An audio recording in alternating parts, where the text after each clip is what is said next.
امام حسین علیہ السلام مدینے سے مکہ پہنچے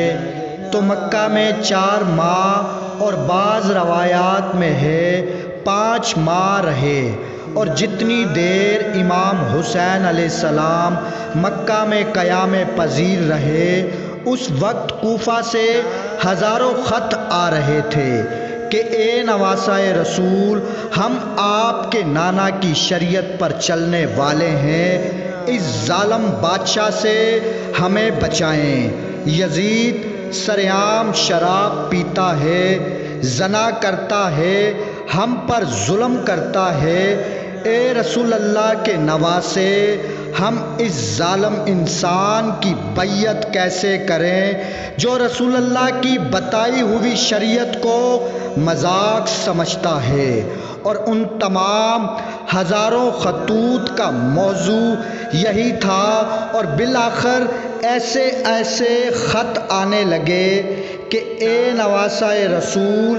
آج آپ نے ہماری مدد نہیں کی تو روز محشر ہم آپ کے نانا کے سامنے آپ کی شکایت کریں گے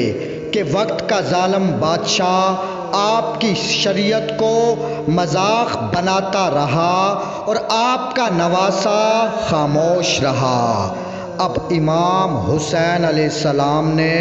ان خطوط کے جواب میں اپنے سفیر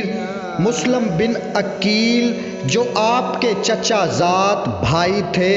ان کو کوفہ کی طرف روانہ کیا، اور جیسے ہی جناب عقیل امام حسین علیہ السلام کا پیغام لے کر کوفہ آئے تو کوفہ کے سب لوگ آپ کے ہاتھ میں بیعت کرنے لگے اور زور زور سے کہنے لگے، لبیک یا حسین، لبیک یا حسین۔ جناب مسلم نے جب ان لوگوں کی عقیدت کو دیکھا تو امام حسین علیہ السلام کو ایک خط تحریر کیا کہ اے نواسۂ رسول، یہاں کے لوگ آپ کی نصرت چاہتے ہیں، آپ اپنے مبارک قدم لے کر کوفہ آئیں تاکہ اسلام کا پرچم بلند کر سکیں۔ اور جب مسلم بن عقیل کا خط امام حسین علیہ السلام کے پاس پہنچا، اور شام میں یزید کی یہ سازش تھی کہ امام حسین علیہ السلام کو طواف کعبہ کے دوران قتل کیا جائے، لیکن امام حسین علیہ السلام نے اپنے حج کو عمرے میں تبدیل کر دیا اور اپنے پورے قافلے کو لے کر کوفہ کی طرف چل پڑے،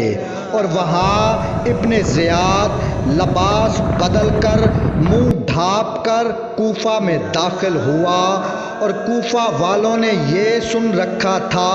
کہ امام حسین علیہ السلام آ رہے ہیں، لیکن وہ ابن زیاد تھا۔ ابن زیاد کے کوفہ میں پہنچتے ہی کوفہ کے حالات تیزی سے بدلنے لگے۔ ابن زیاد نے اعلان کروایا، جو جو یزید کی بیعت کرے گا میں اسے اتنا عطا کروں گا، اس کی نسلیں خوش ہو جائیں گی۔ اب جیسے ہی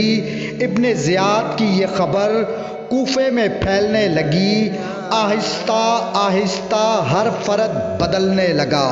اور مسلم بن عقیل کا ساتھ چھوڑنے لگے، اور ابن زیاد نے ایک اعلان کروایا، کوئی بھی کوفے کی گلیوں میں باہر نہ آئے ورنہ وہ مارا جائے گا، اور جو مسلم بن عقیل کی خبر دے گا اسے انعام دیا جائے گا۔ اب روایات بتاتی ہے کہ مسلم بن عقیل سفیر امام حسین علیہ السلام کو لوگ چھوڑنے لگے، یہاں تک کہ آپ نماز کے لیے مسجد میں آئے۔ جب نماز کے بعد پیچھے دیکھا تو کوئی بھی شخص آپ کے ساتھ نہ تھا۔ نماز کے بعد آپ تنہا کوفہ کی گلیوں میں پھرتے رہے۔ اب سفیر حسین مسلم بن عقیل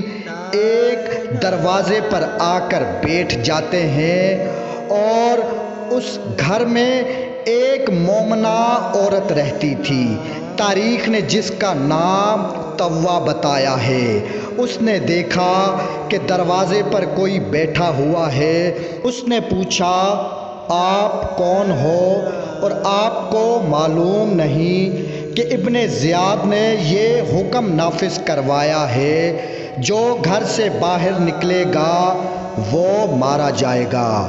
اب جناب مسلم بن عقیل نے کہا، طوّا، میں سفیر حسین مسلم بن عقیل ہوں۔ اب وہ عورت زارو قطار رونے لگی اور کہنے لگی، اے سفیر حسین، آپ میرے گھر میں آئیں۔ اور وہ عورت مسلم بن عقیل کو اپنے گھر لے گئی اور پوری رات مسلم بن عقیل نے عبادت میں گزاری۔ 9 ذی الحج 60 ہجری کو طوّا کے بیٹے کی مقبری کی وجہ سے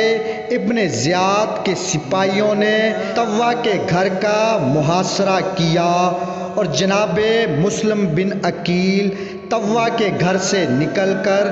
دلیرانہ جنگ کی اور بہت سارے دشمنوں کو واصل جہنم کیا۔ آخر کار دھوکے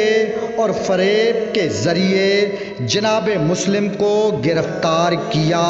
اور ابن زیاد کے سامنے پیش کیا گیا۔ ابن زیاد نے حکم دیا، مسلم بن عقیل کو دارالامارہ کی چھت پر لے کر جاؤ اور اس کا سر قلم کر کے چھت سے نیچے گرا دو۔ اب جناب امیر مسلم کو دارالامارہ کی چھت پر لے کر گئے اور آپ کی زبان پر تسبیح خدا اور محمد و آل محمد پر صلوات بھیج رہے تھے، اور لوگوں کی بہت بڑی تعداد جو دارالامارہ کی چھت کے نیچے سے یہ سب منظر دیکھ رہے تھے، اور آپ کو دارالامارہ کی چھت سے گرایا گیا اور لوگ تماشائیوں کی طرح یہ منظر دیکھتے رہے۔ اور اس طرح جناب مسلم بن عقیل کی شہادت ہوئی، اور آپ کی شہادت کے بعد جو ظلم آپ کے جسم مبارک کے ساتھ کوفیوں نے کیا وہ بیان کرنا بہت مشکل ہے۔ میرے لاکھوں سلام سفیر امام حسین علیہ السلام جناب مسلم بن عقیل پر۔ اللہم صلی علی محمد و آل محمد۔ من كنت مولا فهذا لي المولى، من كنت مولا